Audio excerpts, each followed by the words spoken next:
அலைக்கும் வரஹ்மத்துல்லாஹி வபரக்காத்துஹு. உடலையும் ஆன்மாவையும் ஓர்முகப்படுத்தும் நோன்பு. அல்லாஹுடைய தூதர் ஸல்லல்லாஹு அலைஹி வஸல்லம் அவர்கள் கூறினார்கள், ஒருவர் மறதியாக உண்ணவோ பருகவோ செய்தால் அவர் தம்முடைய நோன்பை முழுமைப்படுத்தட்டும், ஏனெனில் அவரை அல்லாஹுவே உண்ணவும் பருகவும் வைத்தான்.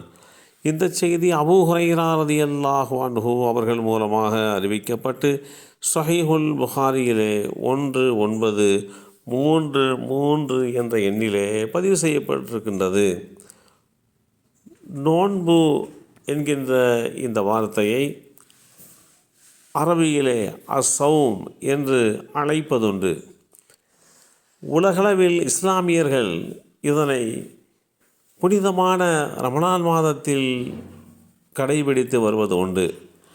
ஆன்மீக ரீதியிலேயும் மருத்துவ ரீதியிலேயும் பல்வேறு நன்மைகளை இந்த நோன்பின் மூலமாக ஒருவர் அடைந்து கொள்ள முடியும்.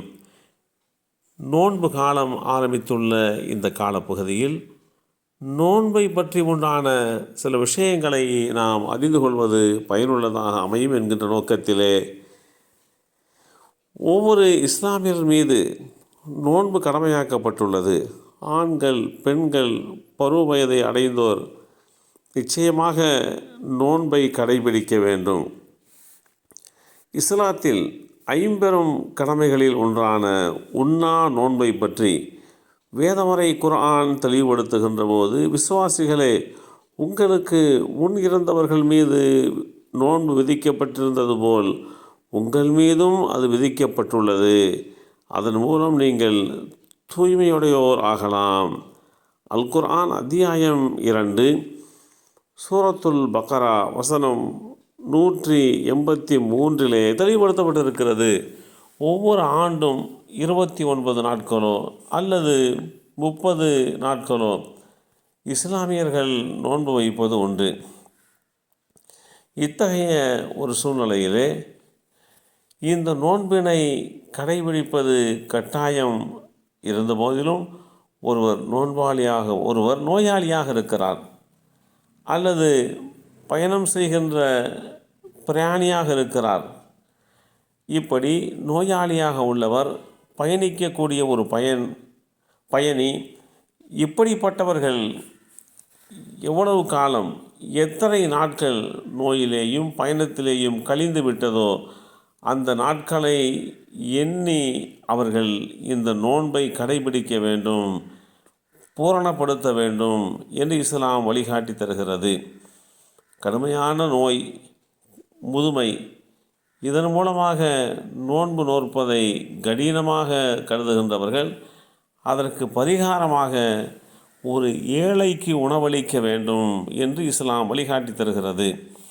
புனிதமான ரமலான் மாதத்தில் சஹர் என்ற அந்த நேரத்தில் இருந்து மாலையில் சூரியன் மறைந்ததற்கு பின்பாக மகரிபு என்கின்ற அந்த தொழுகைக்கு உண்டான அழைப்பொலி ஒலிக்கப்படுகின்ற போது நோன்பை பூர்த்தி செய்கின்றோம்.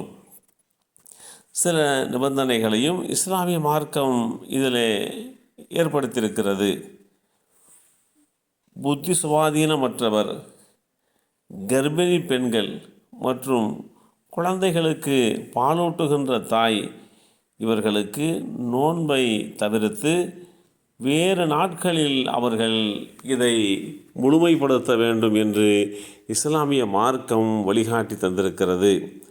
இப்படிப்பட்ட ஒரு சூழ்நிலையிலே புனிதமான ரமலான் மாதத்திலே நோன்பு இருப்பதன் மூலமாக உடலியல் ரீதியாகவும் ஆன்மீக ரீதியாகவும் எண்ணற்ற பயன்களும் பிரயோஜனங்களும் அந்த நோன்பு வைக்கின்றவர்களுக்கு கிடைக்கின்றது.